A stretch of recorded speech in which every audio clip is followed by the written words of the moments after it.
Gilas Pilipinas kontra Macau Black Bears. Tagisan ng galing bago magtungo sa tunay na laban sa FIBA Asia Cup.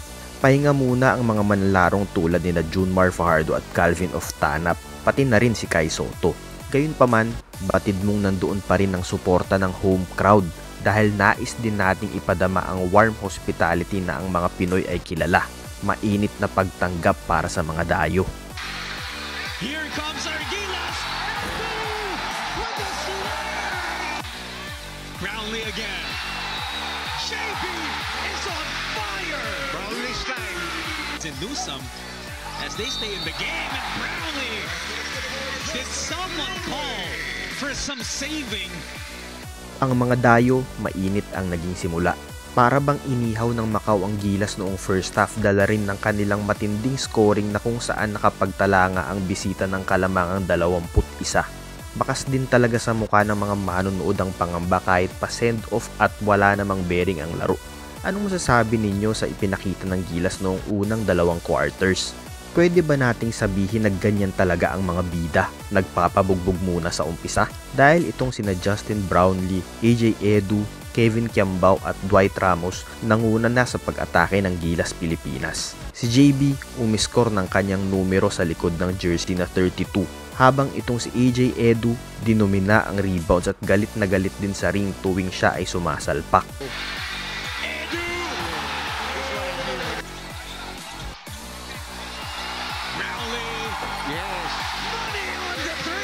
Them here, but Brownlee hits another one.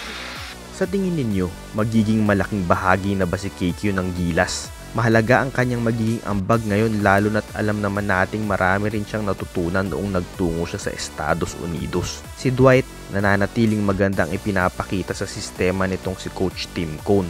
Nakapagtala lamang naman siya ng 19 points ngayong gabi. Amid, kick out, Kiambao open again. Another one. While Gilas will tie from deep. Ramos hits the three. Sa larong ito, paniguradong maraming napagtanto at learning experience na babaunin ng buong koponan ng Gilas. Ang target nga pala ni Coach Tim Cone ngayon sa Asia Cup ay kunin ng ginto para sa Pilipinas. Sino sa tingin ninyo ang kailangan mag-step up talaga upang makamit nila itong nais na kampyonato? Si Scotty ba, si RJ o si CJ? Kaya ba nila makipagsabayan sa ibang koponan sa Asia? Imagined that Gilas would lead that department, but Brownlee money on the three. Edu to Kiambao. And KQ. Edu gets away. Edu. Muli, ang lahat ng aking komento ay sariling opinyon at obserbasyon ko lang bilang isang sumusuportang fan ng basketball, at kung hindi kayo sang-ayon sa akin ay feel free to share ang inyong sariling opinyon sa comment section. Spread love, not hate lang tayo palagi. Huwag sanang pot at galit ang ating pairalin kundi puso at pag-ibig. Salamat sa inyong panonood. Pindutin lang ang subscribe at notification bell button para di nyo ma-miss ang mga susunod ko pang videos. Salamat sa suporta.